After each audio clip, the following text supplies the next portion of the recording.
Bonjour et merci de nous rejoindre pour ce journal Le Espoir pour le centre médical de la Croix-Rouge à Bobo-Dioulasso.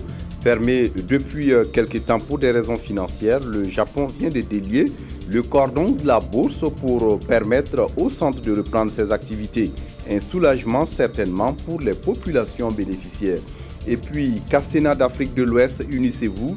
C'est le moins qu'on puisse dire avec ces rencontres Cassena entre ceux du Burkina et du Ghana. Ce samedi, au cours d'une série d'activités à Pau, dans le Naouri, ces peuples proches du groupe Gouroussi ont célébré des retrouvailles heureuses. Le Japon appuie la Croix-Rouge du Burkina, section de Bobo-Dioulasso pour la réhabilitation de son centre médical. Pour des raisons financières, le centre avait fermé ses portes il y a quelque temps. L'aide du Japon redonne espoir pour les usagers du centre et les populations installées dans la zone d'influence. Zalissa Sanfo. Voici qui va faire renaître le centre médical de la Croix-Rouge de Bobo-Dioulasso de ses cendres. Créé en 1985, le centre a refermé ses portes en 2000 pour des raisons économiques. Et grâce à ces 46 millions du Japon, les patients pourront s'y rendre à nouveau. Le don va être de résoudre pas mal de problèmes parce que tous les groupes vulnérables qui ne pouvaient accéder aux dispensaires vont revenir. Ça, c'est de 1.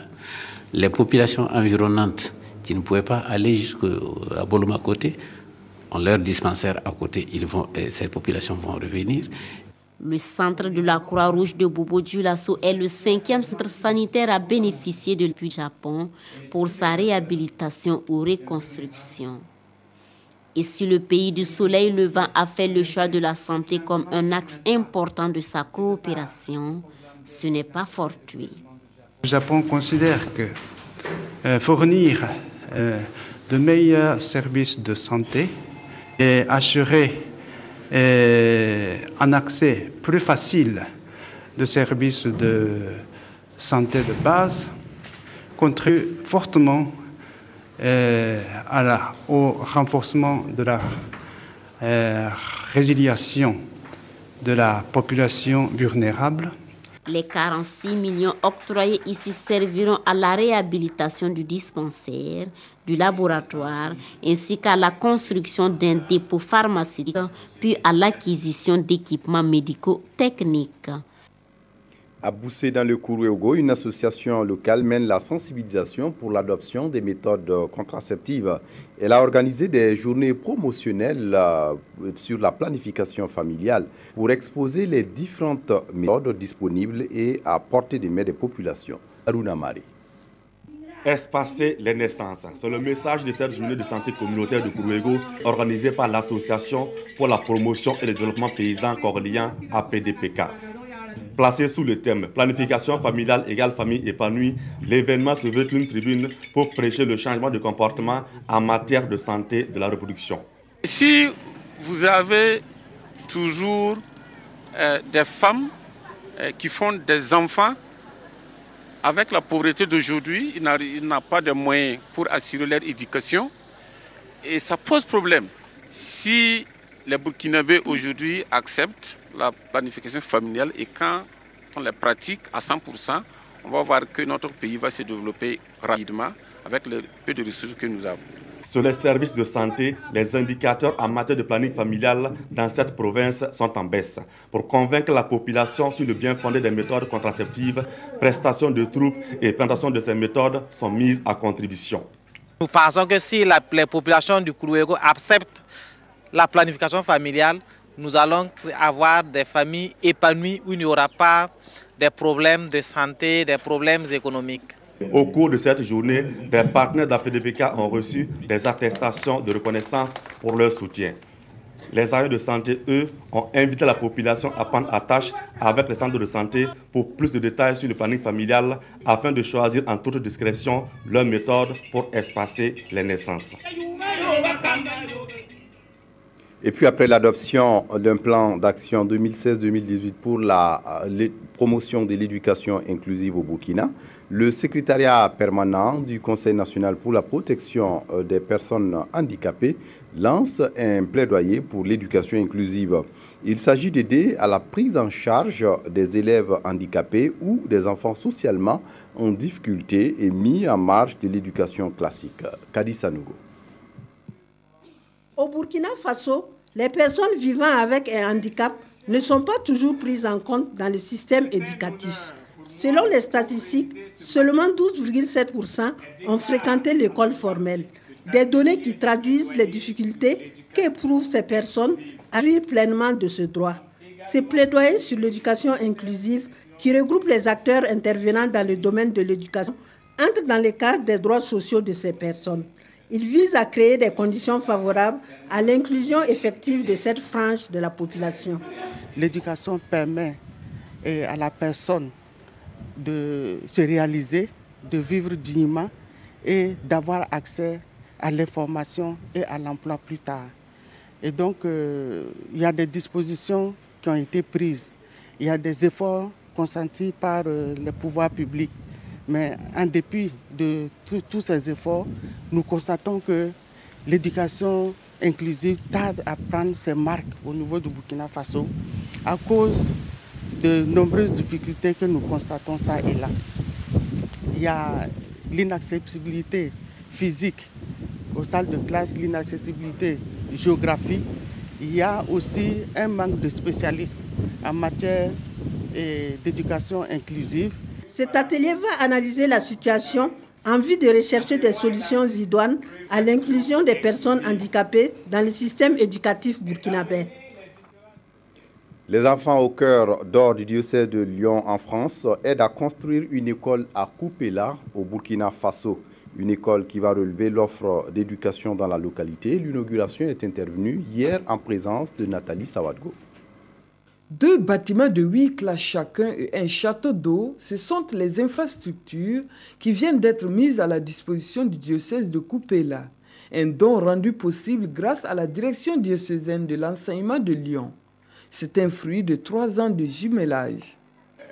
La direction diocésaine de l'enseignement de Lyon a voulu aussi se jumeler à notre direction diocésaine.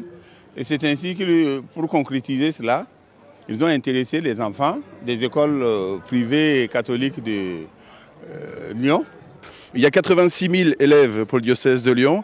Et on s'est dit, voilà, avec 86 000, avec 1 euro par enfant, on peut construire un collège. Et en fait, les enfants ont donné beaucoup plus qu'1 euro. Ces infrastructures qui ont coûté la somme de 106 millions de francs CFA vont renforcer la capacité d'accueil de l'école Mission de Koupéla, vieille de 115 ans. Et vraiment, c'est un besoin qu'il y ait une continuité dans l'éducation catholique à Koupéla. Nous sommes contents de pouvoir offrir une éducation de qualité complète qui va justement de la maternelle à la terminale. C'est vraiment un plus pour l'éducation au Burkina Faso. Voilà. Devenu aujourd'hui complexe scolaire Notre-Dame des Grâces, ce temple du savoir compte désormais un lycée, 3 écoles primaires et un centre d'éveil et d'éducation préscolaire. À l'occasion, des distinctions honorifiques ont été décernées aux responsables des écoles catholiques pour leurs abnégations au travail. Le ministre en charge de l'éducation nationale visite à Zorgo, pas très loin de Koupéla, une école de qualité amie des enfants. C'est un modèle d'école qui respecte l'identité des enfants et favorise un meilleur apprentissage basé sur le vécu des enfants. Plus de détails avec Zalissa Sanfo. Le ministre de l'Éducation nationale et de l'alphabétisation s'imprègne ici des réalités d'une école ECAME, école de qualité, amie des enfants. L'ECAME est une approche mise en place par l'État burkinabé et soutenue par l'UNICEF pour une ultime raison. Chaque école possède un potentiel qu'il faut savoir manier, stimuler, afin qu'elle puisse se surpasser et se hisser au plus haut degré de l'excellence. Il s'agit de créer un environnement physique agréable et d'insister sur une démarche pédagogique tournée vers l'épanouissement des enfants pour espérer de meilleurs rendements. Après s'être convaincu de la valeur ajoutée de l'ECAM, au vu des résultats qu'elle a produits et qui ressortent de l'évaluation Excel faite en 2015, le gouvernement s'est engagé pour l'extension et la généralisation de l'approche. L'approche ECAME est en expérimentation dans 405 écoles à travers le Burkina Faso. Et pour encore plus de résultats, ceux qui s'illustrent dans le respect des prescriptions de l'approche ont été ici récompensés. Leur exemple devrait servir de modèle aux autres écoles ECAME. Un grand format dans ce journal, la vente de poissons à Gouron, village situé à 42 km de Tougan dans le Sourou. C'est une activité qui nourrit son nom et là-bas, ce sont les femmes qui sont surtout actives dans ce commerce. Mais seul bémol, l'état des voies d'accès. Mounira Kéré. Jour de marché à Gourin, village de la commune rurale de l'Amphira dans le Sourou. C'est ici que se négocie une part importante du poisson pêché dans le Sourou et les acheteurs viennent de différentes régions du Burkina, même du Mali. Le commerce est dominé par les femmes qui en font leur gagne-pain. Nous achetons le poisson déjà fumé avec les femmes des pêcheurs. Nous le revendons ensuite au marché pour un peu de bénéfice. Nous sommes au centre de pesée de Gourin, un centre né de la volonté de l'Union des pêcheurs du Sourou. Ici, le prix est fonction de la variété du poisson et la moindre quantité ne peut être vendue sans passer sur la balance. On donne le ticket pour savoir si les mariés vont partir. C'est avec ce ticket qu'ils viennent me donner le poids. Nous, on fait ça. Alors, il y a un certificat d'origine qu'on écrit dessus. Et puis, le nombre de poids qu'il a gagné, on met ça dedans pour que les poissons sachent que c'est sorti dans le fleuve du Sourou. Alors, les tickets aussi, chaque fois, chaque fin, l'argent qu'on a trouvé, le groupement met ça dans les caisses. Je viens ici pour le suivi des pesées et puis pour accompagner les acteurs pour pouvoir bien gérer les productions. Le centre de pesée de Gourin enregistre en moyenne 1 tonne de poissons par mois avec un chiffre d'affaires annuel d'environ 29 millions de francs CFA. Un chiffre qui pourrait être revu à la hausse si les voies d'accès au village sont en meilleur état. Nous souffrons beaucoup à cause de l'état de la route. Nous faisons plus de 4 heures de route pour rallier Dédou à Gourin. Certains conducteurs refusent même de faire le déplacement.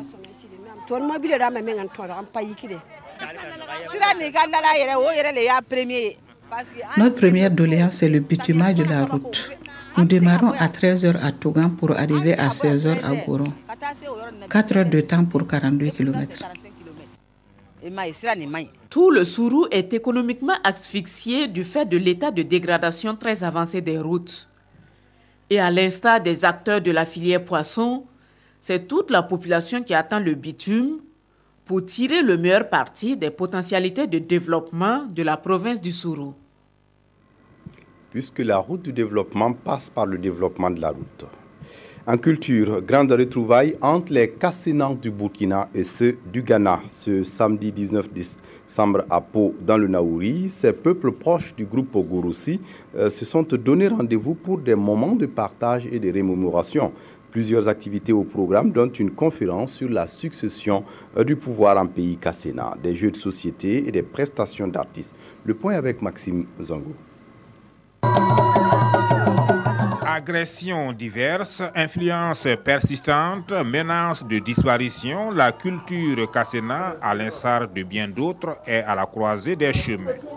L'idée est venue des jeunes de Pau qui ont estimé qu'ils ont devant eux un vide et qu'il faut le combler par leur culture.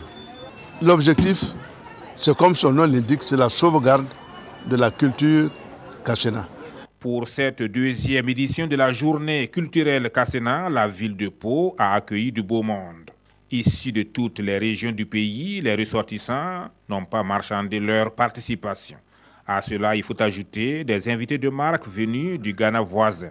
Depuis le 18 dernier, nous avons commencé ces activités avec des compétitions de tir à l'arc, compétitions de chansons traditionnelles, du Kara, de Waré-Jean Waré, et également des jeux de damier, des jeux de cartes et de la lutte traditionnelle. Ce matin, il y a eu la course cycliste dénommée la pédale de l'intégration. Au nombre des activités également, et non des moindres, une conférence publique sur la succession du pouvoir en pays Kasséna. Une conférence donnée par un enseignant de l'université de Ouagadougou. Les fondements du pouvoir, les péripéties qui entourent la succession, les variantes en fonction des localités, autant de facettes qui ont édifié de bout en bout la population. Et puis l'Union fraternelle des croyants de Dori vient de lancer un nouveau programme pour contribuer à l'amélioration des conditions de vie des populations et au renforcement du vivre ensemble dans les provinces du Séno et du Yaga. Le programme va durer 3 ans. Son mode opératoire avec Seydouzon sur place à Dori. Contribution à l'amélioration durable des conditions de vie et au renforcement du vivre ensemble dans les provinces du Séno et du Yaga. C'est l'intitulé du nouveau programme que vient de décrocher l'UFC, l'Union fraternelle des croyants de Dori. Ce programme vise globalement à organiser les populations du Sahel, indistinctement de leur religion, en vue d'améliorer leurs devenus socio-économiques autour des potentiels hydrauliques et des terres dans un contexte de tolérance mutuelle et de culture de paix. Il s'agit pour nous de contribuer au développement rural durable, mais aussi au vivre ensemble. Donc, dans notre zone d'intervention. Ce programme de 3 ans est rendu possible grâce au soutien financier de l'organisation catholique allemande de lutte contre la faim dans le monde. Le financement global du programme remonte à 700 millions de francs CFA pour ces 3 ans. Financé de 3 manières. Par subvention de la part de nos amis, donc allemands, à savoir Misérior et la conférence épiscopale allemande. Mais au titre de ce programme, l'UFC aussi doit apporter son financement. Le programme prévoit toucher 22 300 personnes. Sa mise en œuvre selon ses responsables va contribuer d'une part à améliorer considérablement les conditions d'existence des populations du Sahel et d'autre part à renforcer le vivre ensemble dans la région. On referme ce journal avec les étudiants en communication et journalisme de l'Université de Ouagadougou. Ils viennent d'achever cette semaine à Ouagadougou des activités de 72 heures. Une occasion saisie pour interpeller les jeunes sur les dangers auxquels ils s'exposent en matière de protection des données personnelles. Jérémy Ouedraogo, Ismaël Diloma Sirima. Des formations sur les questions de la protection des données personnelles, la création et l'animation des blogs, de même que des conférences-débats, sont autant d'activités au programme des 72 heures du communicateur cette année. Occasion pour les étudiants en communication et journalisme de l'Université de Ouagadougou de se former pour l'utilisation rationnelle de l'Internet. Ces 72 heures, c'est un cadre de formation, un cadre de réflexion, un cadre de communion donc des étudiants du département de communication et journalisme de l'Université de Ouagadougou. Il n'y a pas que les étudiants de ce département, il y a l'ensemble des différents instituts et grandes écoles donc, qui interviennent dans le même domaine que nous. Axé principalement sur la connaissance des impacts des technologies de l'information et de la communication, ces 72 heures du communicateur se veulent être un cadre de sensibilisation de la jeunesse. Les thèmes nous interpellent du moment que la Commission de l'informatique et des libertés est la structure en charge de la protection des données à caractère personnel au Burkina Faso. Donc nous sommes chargés de protéger les données personnelles de tous les citoyens et en particulier de la jeunesse aujourd'hui qui est le fer de lance de la nation. Des activités sportives ainsi qu'une soirée de partage et d'échange avec les aînés sont aussi au programme des 72 heures du communicateur. C'est tout pour ce journal. Merci de votre attention. Très bonne suite de programmes sur la RTB. Au revoir.